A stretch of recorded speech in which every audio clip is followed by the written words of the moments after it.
Olá, seja muito bem-vindo ao canal Louise Crovesi. E no vídeo de hoje a gente vai conversar sobre alimentos fermentados. Devo ou não incluir na alimentação do meu paciente? Então fica até o final para aprender o que fazer com esses alimentos e bora lá?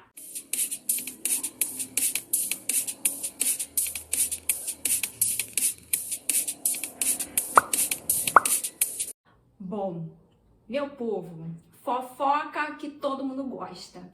O que está acontecendo? Que houve um boom de vários experts da área começarem a falar que a gente tem que começar a usar alimentos fermentados na dieta de todos os pacientes. Será que isso é uma verdade absoluta? Será que eu só consigo modular a microbiota do meu paciente se eu incluir esse tipo de alimentos?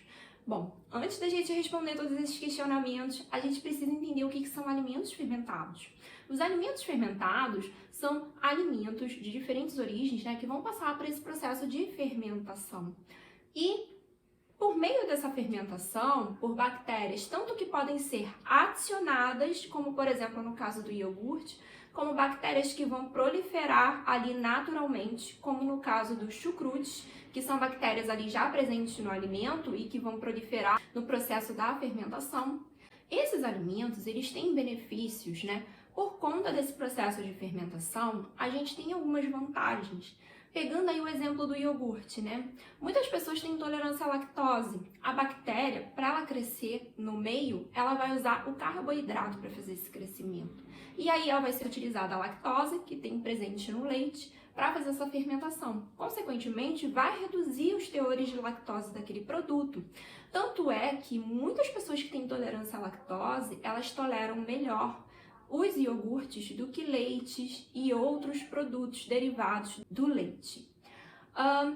Além disso, desse benefício, essas bactérias vão produzir compostos por meio dessa fermentação que já tem comprovadamente benefícios no metabolismo do hospedeiro. Então, são chamados pós-bióticos, como, por exemplo, os ácidos graxos de cadeia curta, que muito provavelmente você já ouviu, e se você me segue aqui, você já ouviu com toda certeza eu falar de ácidos graxos de cadeia curta. E se você não segue, pausa pro momento youtuber. Já clica aqui, pra se inscrever nesse canal e não perder mais nenhum vídeo, porque agora que a gente se encontrou, a gente tem que ficar como? Carne e unha e você devorar todos os vídeos pra ficar também expert em modulação intestinal. Bom, vamos voltar, meu povo? Porque a gente quer ouvir o quê? Conteúdo. Então, a gente tem esses benefícios, Tanto de melhorar a intolerância, porque vai haver ali redução desses compostos que a pessoa é intolerante, Se o alimento fonte for algo que cause intolerância nesse indivíduo, como trazer os benefícios desses compostos bioativos. Tem muitos estudos que trabalham com o uso de leite fermentado, de iogurte, e eles veem que, independente de se o iogurte, o leite fermentado, tem cepas probióticas que podem ajudar na situação que eles estão investigando, o simples fato de a pessoa consumir o iogurte ou leite fermentado já tem benefícios referentes ali aos parâmetros analisados, como controle glicêmico, redução de pressão arterial, melhora de perfil lipídico, até mesmo emagrecimento. Então, o simples fato de a gente ter bactérias, probióticas ou não, que fermentam aquele produto, elas geram compostos que vão ter benefícios no nosso corpo e que podem ajudar por si só aquele indivíduo sem necessariamente a gente precisar de uma cepa probiótica naquele alimento. Então, por conta desses benefícios, os alimentos fermentados, eles vêm sendo enaltecidos e vem sendo apontado como é interessante a gente incluir esses alimentos na alimentação dos nossos pacientes. Então, sim, a gente pode incluir esses alimentos na rotina alimentar dos nossos pacientes, mas eu gosto sempre de falar alguns pontos que a gente tem que ter alerta. Primeiro, nós somos nutricionistas, nós não vamos impor nada ao nosso paciente. Se não é da cultura dele determinados alimentos e que ele não consegue incluir aqueles alimentos, a gente não tem que forçar a barra. A gente tem que respeitar o hábito daquele paciente e fazer as adaptações na alimentação de acordo com os gostos e preferências dele.